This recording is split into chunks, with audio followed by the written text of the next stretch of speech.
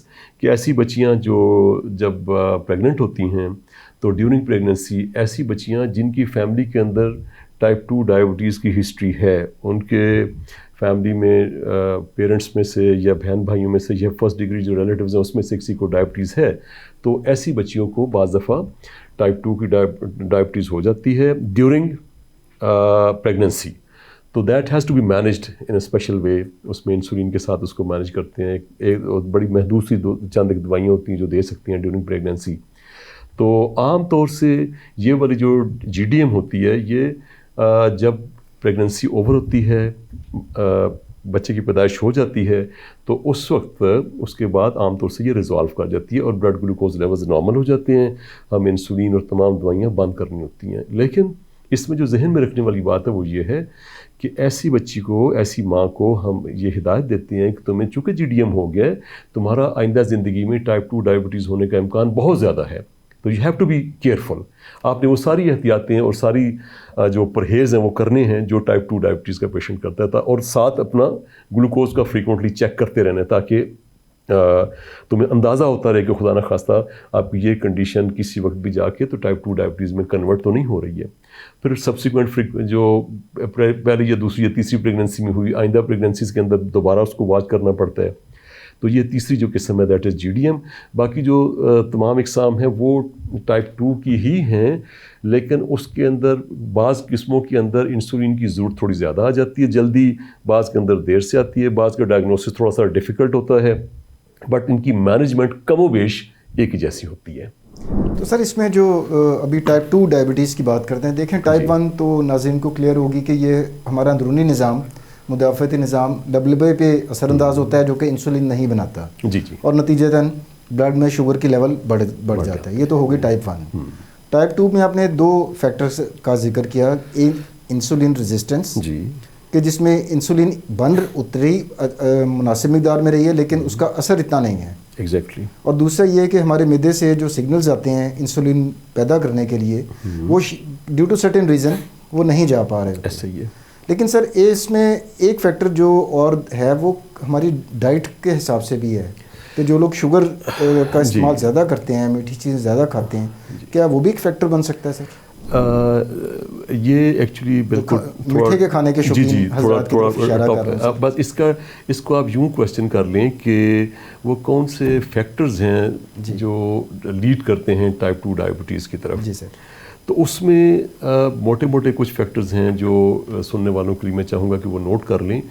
Type 2 ذیابیطس کا زیادہ ذکر اس لیے ہوتا ہے کہ اس کے ہی پیشنٹ عام طور سے جب آپ بات کرتے ہیں فلاں آدمی کو شوگر ہے تو عام طور سے غالب امکان یہی ہے کہ تو اس کو ٹائپ 2 ہی ہوگی. ٹائپ 1 کے جو پیشنٹس ہیں نسبتاً کم ہیں، اور یہ کمپیریٹیولی چھوٹی عمر کے بچے ہوتے ہیں عام طور سے، اور اس میں 2-3 ایک ایڈلٹس ہوتے ہیں، پری ایڈلٹ ایج ہوتی ہے، ینگسٹرز ہوتے ہیں، اور تو ان کی تعداد نسبتاً کم ہوتی ہے. اس لیے اور یہ ان کو ڈسکس بھی الگ سے کرنا چاہیے تاکہ ان کا پورا پروٹوکولز ان کو الگ سے سمجھائے جا سکیں. ٹائپ 2 کے جو پیشنٹس ہیں ان کے جو رسک فیکٹرز ہیں کہ جس کا اگر وہ رسک فیکٹرز موجود ہوں تو امکان ہوتا ہے کہ اس بندے کے اندر یا اس فرد کے اندر ٹائپ 2 ڈائبٹیز ہونے کا امکان موجود ہے. Number 1 family history. اگر فیملی کے اندر ٹائپ 2 ڈائبٹیز ہے اور خاص طور سے اگر پیرنٹس میں سے کسی ایک کو ڈائبٹیز ہے تو بچوں میں سے تقریباً آدھے بچوں کو ڈاؤن دا لائن اگر وہ احتیاط نہیں کرتے تو ڈائبٹیز ٹائپ 2 ہونے کا امکان بہت زیادہ ہوتا ہے. اگر پیرنٹس میں سے دونوں کو ڈائبٹیز ہے تو ڈاؤن دا لائن 90% چانسز یہ ہوتے ہیں کہ with the passage of time آہستہ آہستہ کرتے کرتے تقریباً سبھی بچوں کو by the time they reach کوئی ارلی ہے، کوئی 30 ایئرز میں، 40 ایئرز میں، 50 ایئرز کے اندر جا کے ان کو آہستہ آہستہ ہو جائے. تو پہلی بات جو ہے وہ یہ فیملی ہسٹری ڈائبٹیز کی. نمبر 2 کہ پیشنٹ کا اوور ویٹ ہونا، ہائی BMI ہونا، کہ اس کا جو BMI دیکھیں BMI جو ہے 24-25 BMI از اوکے. اس سے اوپر جو BMI چلا جاتا ہے تو اس وقت پھر سینٹرل اوبیسٹی آ جاتی ہے، ایبڈومنل گرتھ انکریز کر جاتی ہے، اور وائٹ فیٹ جو پیٹرن وہ اوبیسٹی ہوتی ہے وہ ڈیولپ کرنا شروع کر دیتی ہے، اور پھر آپ کے جو وسرل فیٹ ہے وہ انکریز کرتی ہے، انسولین کی ریزسٹنس ڈیولپ کرنا شروع ہو جاتی ہے. تو عام الفاظ میں وزن کا زیادہ ہو جانا یہ دوسرا بڑا فیکٹر ہے. نمبر 3 میلز کے اندر فیمیلز کی نسبت کمپیریٹیولی ٹائپ 2 ڈائبٹیز ہونے کا امکان زیادہ ہوتا ہے. تو ایک میل ہے اور پھر اس کی ایج اگر 40 یا 40 سے اوپر ہو گئی ہے تو میل پرسن 40 یا 40 سے اوپر ایج ہے، اوبیز ہے، اس کی فیملی کے اندر ٹائپ 2 ڈائبٹیز موجود ہے، اپنا اس کا لائف سٹائل بڑا سٹیگننٹ ہے، بیٹھا ہے لائف سٹائل، وہ ایکٹیو نہیں ہے، اور وہ کھانے پینے کی روٹین اس کی خراب ہے، اور سونے جاگنے کی بھی روٹین اس کی خراب ہے، سٹریس فیکٹرز بھی اس کے ساتھ موجود ہیں. تو یہ سارے بڑے بڑے جو چیزیں فیکٹرز ہیں یہ ساری لیڈ کرتی ہیں ٹائپ 2 ڈائبٹیز کی اکرنس کے اندر، اور یہ ساری بیسیکلی لیڈ کرتی ہیں انسولین ریزسٹنس کی طرف. اور انسولین ریزسٹنس جو ہوتی ہے that is the first factor basically type 2 diabetes میں، that leads into type insulin deficiency and ultimately a person falls into type 2 diabetes. اچھا سر، آپ ماشاء اللہ آپ کی پریکٹس میں ڈائبیٹکس کے ساتھ ہی آپ کا جو ہے وہ مین ڈیلنگ ہوتی ہے، تو کتنے % ایسے لوگ ہیں جن کو پتہ ہی نہیں ہوتا کہ ان کو ڈائبٹیز ہوئی ہے اور انسیڈنٹلی آپ کے پاس آتے ہیں اور آپ ڈائگنوز کرتے ہیں کہ جناب آپ کو تو شوگر ہوئی ہے؟ ایسے ہے کہ یہ پرسنٹیج اب کمپیریٹیولی کم ہے. عام طور سے ایسے پیشنٹس جہاں اویئرنیس بالکل بھی نہیں ہوتی ہے اور پیشنٹس کو